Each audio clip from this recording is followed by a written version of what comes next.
leen santa di leen gërëm mbaal bee kontoon na yéen a ko fi dégga lu mu explain ba pare mooy ne the Association of Gambians against loot assets, right?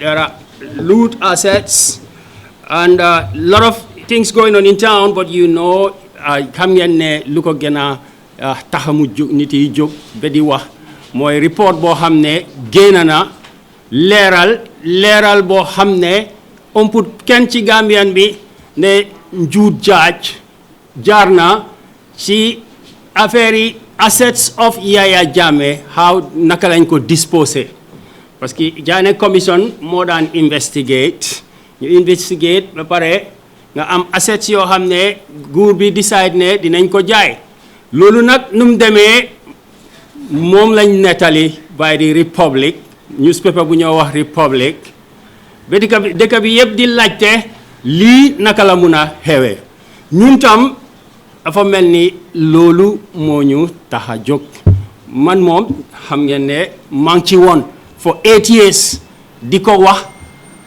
di ko binda right di ko woy so li ngeen gis nekkul loo xam ne dañ topp rek di wax dafa nekk loo xam ne dafa yàgga Gambian si di laajte boobu nag Omar statement buñ fi jógee the purpose of that statement mooy ñu ngi continuer si laajte boobu right ne sun right la as Gambians am access to information mooy boo xam ne parliament yi Adama Barrow right or parliament yi Gambia pass nañ ko government yi Adama Barrow ñu pass bill bi ne access to information that Gambian képp koo xam ne yaa ngi si réew mi da nga am right pour am any information boo xam ne dafa important for the taxpayer so in that spirit ñun loolu lañ jóg nag parce que report bi buñ jëlee depuis léegi dégganguñ dara si nguur mi officially am na luñ dégga ñu ne waaw within a reasonable time or whatever xamuñ kan la dinañ publish list ban list bi nga xam ne moo woone right asset bu nekka wala bagage bu nekka kan moo ko jënda liste boobu nag ba tey ñu ngi koo xaar waaye dañ gis ne tam dañ war a jóg pour demonstrate nekkut ne pour create any trouble peacefully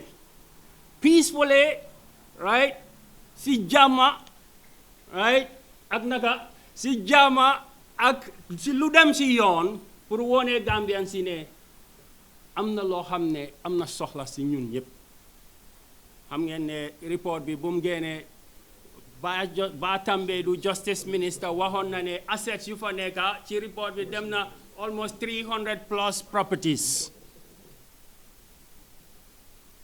340 something million dollars different from Dallases so reasonable people say almost $1 billion missing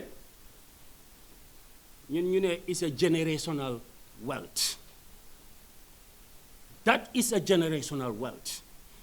So, bufegene generational wealth is missing, we must ask a generational question. And this is a generational press conference. If $1 billion is missing, and then you report bohamne mombatambe du sa wahna chi procedure of how they are disposed. We are talking about the Republic only. Not negudlu alaji kurang ham. No. Bobu indi wut ñu fi lan mo lo xamne leral nañ ko ci report bi mom la ci wax. So ci ndi lolu nak mu joxe mu ne dañ wara xam sun statement bi dañ wara xam fan la tolu asset bu nekk kan moko jaay kan moko jënda ñaata lañ ko jëndé value bi naka lañ ko amé because ñooñu critical questions len. So len whole report bi the receiver was Augustus Prom. It's a prominent accounting firm in the Gambia. For 20, 30 years of practice. Why we saw in the report, Augustus Prom, there were people complaining in the commission he gets 10% is too much. You know, Batambe, his term expired, they remove him. Why then in the Kenen Kohamne, it's a one-man company.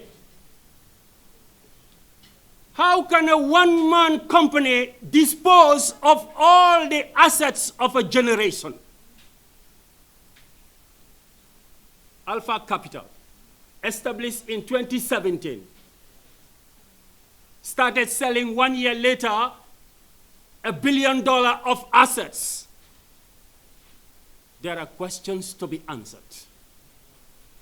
The former Justice Minister himself said in his statement to the Republic, yeah, if I help my family get a plot of land between Jembe Hotel and Palmarima, I didn't get it for myself as Justice Minister, but if I call and follow up the people doing that procedure, then yes, it might have been a conflict of interest. Come on, journalists. The Justice Minister already admitted to conflict of interest. But we are saying that is more than just one man's statement of admission of conflict of interest. It is incumbent, an obligation on every Gambian. Ñun ñep dañ wara gis ne alal yi Alpha Capital ñu ko establish 1 year ñu pay ko a commission of $89 million to sell a few assets. That's just what we can see. Augustus Prom put aside an established firm. A government should deal with established firms. Loolu lañ nekk di wax. Justice Minister ci boppam admit na ne they withdraw the established firm and they brought in a new firm that was established 1 year with no audited accounts, no track record. Ci loolu lañ nekk tey nag. Yéen a dégg statement bi ne every Gambian has a right to peaceful assembly. Adama Barrow depuis buñ ko sànnilee carte 2017 loolu mooy sun Gambians mi sun d'accord ak moom ne képp kooku nekk ci Gambia bi am nga a right to peaceful assembly. There is no violent person here. I see only responsible people, young men and women who are independent, going about their daily lives, not dependent on any particular person, right, and asking for transparency. You know, Barrow bugut lendem. Te dinañ ko xam da Barrow bugana lendem da dega Barrow bugut lendem. Amna lu lendem. $1 billion is missing. Assets have been sold. Shares. Look at it. Let's cut this story. Go back to the Republic. Gum Petroleum. 17% of a mayor company on paper. Sold to Social Security and other parastatals and took cash from them of $300 million. And here are people sitting online talking about small corruptions. But the Janneh Commission itself was investigating why Yaya Jammeh and Social Security invested in Gum Petroleum. So that was a lesson. But then after the commission, we came back and repeated the same mistake to take the taxpayers' money and buy overvalued shares. 300 million, just to give 10%, 30 million, cut to a newly established accounting firm or investment firm. Well, we do sorry. Ñun ñëpp ñu fi am na suma yeneen guy ñu ngi wawa Omar leeral na rep. We have a right to peaceful protest.